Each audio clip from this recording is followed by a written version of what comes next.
कौन थे वो लोग? वो तुम्हें अपनी भाभी क्यों कह रहा था? तुम्हारी शादी हो गई है? बताओ मुझे। मैं वाइजैक में रहती हूँ। मेरे पिता जेके एक बड़े बिजनेसमैन हैं और मेरा भाई भी उनके साथ काम करता था। मेरे पापा का एक बिजनेस पार्टनर जिसका नाम बिल्लू था, पापा और उसमें अनबन हो गई थी।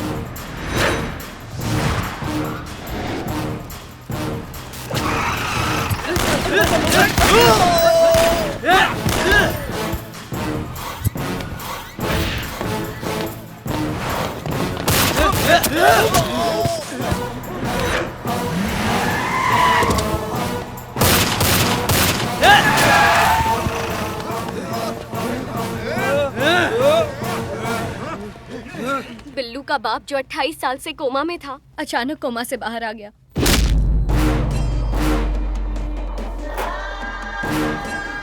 पिताजी को भीम सिंह ने मिलने बुलाया। मेरे हिसाब से आपको अपने बेटे पर लगाम लगानी चाहिए। काफी जिगरा बढ़ गया है तेरा। बाकी सारी जिंदगी तो तू मेरे तलवे ही चाटता रहा है। कुत्ता कितना भी भौ भौ कर ले, लेकिन शेर नहीं बन सकता। अब इस जंगल का राजा आ गया है। भौंकना बंद कर और जो मिला, वरना ऊपर जाएगा तू। तुझे लगा मैं उठ के अब वापस कभी नहीं आऊंगा, और तू हवा में उड़ने लगा। अब शैतान प्रकट हो चुका है। उड़ना बंद कर। अब तेरी जिंदगी और मौत की रस्सी मेरे हाथ में है। अब मेरी बात सुन ले। तेरी लौंडिया की शादी मेरे लौंडे से करवा दे और एक वफादार कुत्ते की तरह रहे। अगर तेरी जीने की ख्वाहिश है तो। लेकिन ये कोई शादी नहीं बल्कि खुदकुशी है। तेरी बेटी से बोल, मौत से ज्यादा मजा शादी में आता है। मुझे अचानक घर बुलाया और इस बारे में मुझसे बात की। मुझे उससे शादी करनी ही नहीं है पापा। अब ये मेरे बस का नहीं है बेटी। तेरे बाप के हाथ बंधे हुए हैं। रागनी, तेरा हाथ किसके हाथ में सौंपा जाए, इसका फैसला कोई और कर चुका है बेटी। होता कौन है फैसला करने वाला? तुझे पता नहीं वो कौन है? वो भीम सिंह है बेवकूफ। इंसान के रूप में वो एक हैवान है, हैवान। वो मगरमच्छ हम सबको निगल जाएगा और तू कुछ नहीं कर पाएगा। हमें उसकी ताकत के आगे हार मान के झुकना ही पड़ा।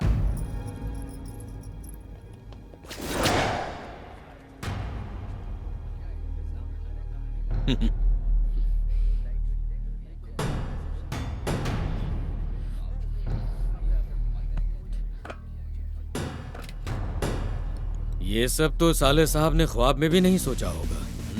तू मेरा सर काटना चाहता था और तू कर क्या रहा है? मेरे पैर धो रहा है।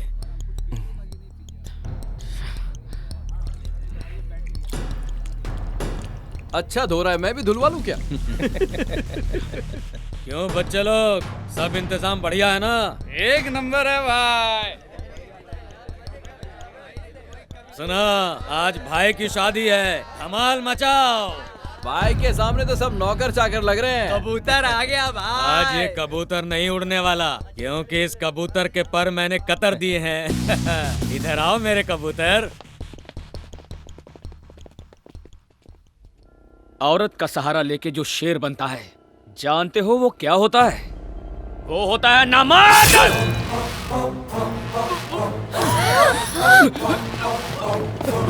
रुक जाइए, रुक जाइए। अरे मेरे बेटे को मार दिया। वो लोग पूरी तैयारी से आए। एक एक को काट डालो। बस किसी तरह बच के वहां से हम निकल आए और पापा ने मुझे यहाँ भेज दिया, लेकिन वो अब भी पीछे पड़ा है। बाबा, सबको पता है वो मेरी बीवी है। मैं उसे लेकर आऊंगा। किसी भी हालत में कोई नहीं बचेगा। बेटा, जिस्म पर जख्म देने से कोई फायदा नहीं है, दिल पे दो। उसने चालाकी से भगाकर अपनी लौंडिया को किसी और शहर में भेज दिया। अब तू उसकी लौंडिया को घसीट कर यहाँ ला और पल पल उसको तड़पा। बस उस दिन से लेकर आज तक मैं बस खौफ के साए में जी रही हूँ। आज से तुम्हें फिक्र करने की कोई जरूरत नहीं है। मेरे होते हुए अगर तुम्हें किसी ने छुआ तो मैं कहर बनकर उस पर बरसूंगा। ए, खोल रे गेट, शेर आया है शेर। बीवी के सामने नहीं होता ढेर। अगर मेरी हटी तो दुर्घटना घटी। अरे बहन जी, घर में पति नहीं है क्या? इतना घिनौना काम कब से करने लगा? अरे मुझसे पंगा मत लो, तुम्हारा बीमा निकाल दूंगा। हमारा बीमा निकालेगा? अरे आज के बाद तू किसी का बीमा नहीं निकाल पाएगा। ए, शुरू हो जा। मुझे मारोगी? अरे हाथ तो लगाओ। आ जाओ, आ जाओ, हाथ लगाओ।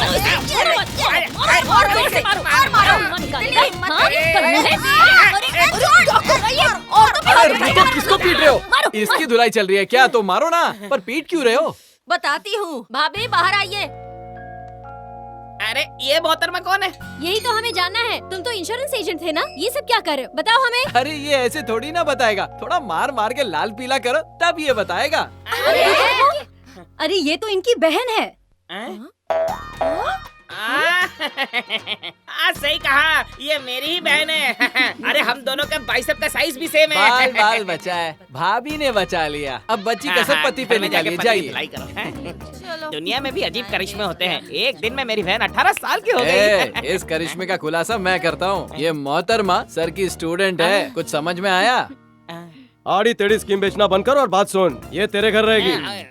तो मैं घर में कहाँ रहूंगा? तेरे घर में 2 शौचालय तो है ना। शौचालय में रहना है? तो माशा ये बताओ, मैं अपनी बीवी को कहाँ रखूंगा? है अबे चलती फिरती इंश्योरेंस की दुकान। तू कौन कौन सी स्कीम बेचता है सब मुझे पता है। ऐसा कर, कुछ दिन अपनी बीवी से दूर रह, उसे भी थोड़ा 2 पल जिंदगी के जीने दे। सही कहा। सॉरी, मेरी वजह से परेशानी हुई। पहले तुम मुझे करती हो परेशान और फिर बनती हो नादान। रागिनी, तुम्हारी समस्या दूर हो गई है। चलो चलकर दादी से मिलते हैं।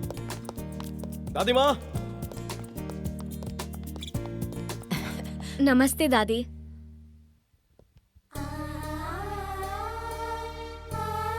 हॉस्टल में से तकलीफ हो रही थी, इसलिए पड़ोस के घर में इसके रहने का इंतजाम कर दिया है। बिल्कुल सही वक्त पर आई हो। अभी अभी पूजा हुई है। लो आरती लो। तुम्हारा परिवार कहाँ है? वाइजैग में है। तुम्हारे पिताजी क्या करते हैं? जी बिजनेसमैन है। मुझे थोड़ा काम है। मैं मदद करती हूँ। आ जाओ। सबको अपना बना लेती हूँ। भाईजान जरा एक मिनट, मेरे पेट में एक सवाल फुदक रहा है। हाँ पूछो पूछो। कि वो रहती वहाँ पर है और खाती यहाँ पर है, सोती वहाँ पर है, लेकिन पूरे दिन यहाँ रहती है। तो इतना तकलीफ क्यों ले रहे हो? उसको यहीं ठहरा दो ना। सही कहा ना अंकल? अच्छा। ये अच्छी स्कीम है ना? अबे इंश्योरेंस की दुकान, ये मसाज पार्लर है जो हमेशा मसाज करवाने आ जाता है। Full massage, body massage, head massage, यहाँ आके फ्री में मसाज हो जाता है। एक घूसे में घुस जाता है। सही कह रहा है। कभी गलत कहा है क्या? जनता से पूछ लो। तुम्हें पता है, वीर सिम्हा ने रागिनी के रहने का इंतजाम अपने पड़ोस में करवाया है। तेरा पत्ता तो कट गया। कोई बात नहीं, मेरे पास एक कमाल का आइडिया है। तो जल्दी बताओ। Direct attack. उसकी इज्जत पे हाथ डालेगी। अरे बेशरम।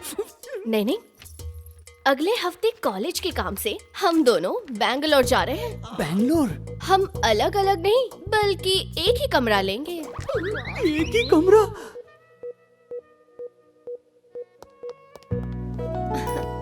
सॉरी सर, इस वक्त एक ही रूम अवेलेबल है। Okay, no problem. यही है मेरा कमाल का आइडिया। कमाल का है। मेरी हाई लगेगी, देखना। एक काम करते हैं, दूसरे होटल में चलते हैं। नहीं वीर, हमें जरूरी डिस्कशन करना है। एक ही रूम ले लेते हैं। लेकिन तुम्हें अनकंफर्टेबल फील होगा। अगर चक्कू पे भी कद्दू गिरेगा तो कद्दू ही कटेगा ना। कुछ कह रहे हैं मास्टर जी? प्यार में विश्वास और अंधविश्वास दोनों ही हानिकारक होता है। अरे मास्टर जी के तो पेंशन के दिन चल रहे हैं। तुम अपनी कहानी का क्लाइमेक्स तो बताओ। हाय हाय हाय, ये औरतें तो हम मर्दों से 4 हाथ आगे होती हैं। हम रूम में फ्रेश होने के बाद साथ में डिनर पर जाएंगे। फिर मैं एक वाइन ऑर्डर करूंगी। ये की भी।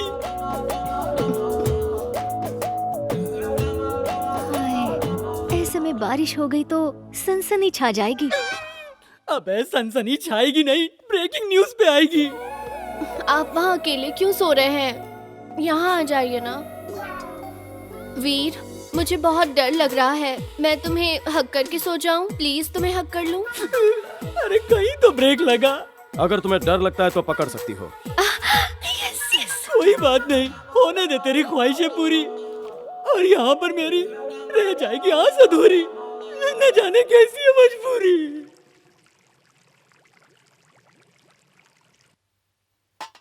दादी माँ, ये सब किस लिए? आज कोई खास दिन है क्या? बेटा, इसे त्योहार ही समझो तुम। परंपरा के मुताबिक आज के दिन हम हमारे कुल देवता श्री वीर नरसिम्हा देव की पूजा करते हैं। माँ का फोन? सॉरी दादी, हाँ? माँ का फोन आ रहा है तो मैं बस 1 मिनट में आती हूँ। हेलो माँ। कैसी हो बेटी? मैं ठीक हूँ। घर पे सब लोग कैसे हैं? यहाँ तो सब कुछ पहले जैसा ही है, वही खौफ, वही खून खराबा। तुझे वहाँ कोई तकलीफ तो नहीं ना? बिल्कुल नहीं माँ, एक बहुत ही अच्छा परिवार है यहाँ, उन्हीं के साथ रहने का इंतजाम हो गया है। जब तक मैं इनके घर हूँ मुझे कोई टेंशन नहीं। कौन है वो? वीर सिम्हा नाम है, मेरे प्रोफेसर है। मम्मी 1 मिनट रुकिए, मैं फोन करती हूँ। दादी, दादी, दादी, क्या हुआ? दादी, सर!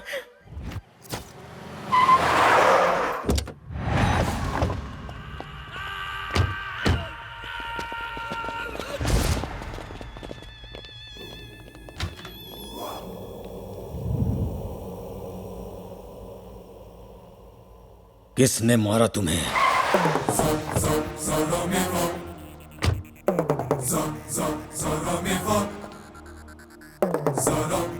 नाम क्या था उसका?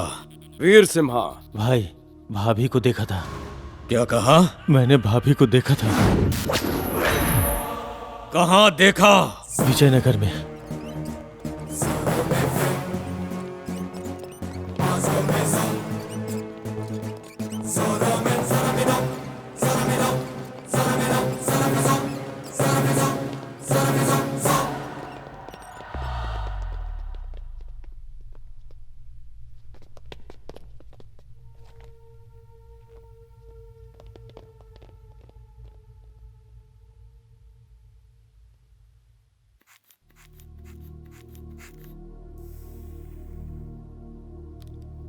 तुम्हारी दादी माँ बहुत ही डिप्रेशन में है। पिछले साल भी वो इसी वजह से बेहोश हो गई थी। एक ही वजह से बार बार हॉस्पिटल में भर्ती होना किसी के लिए भी अच्छी बात नहीं होती। अब इस उम्र में उन्हें एक और अटैक झेलने की हिम्मत नहीं है।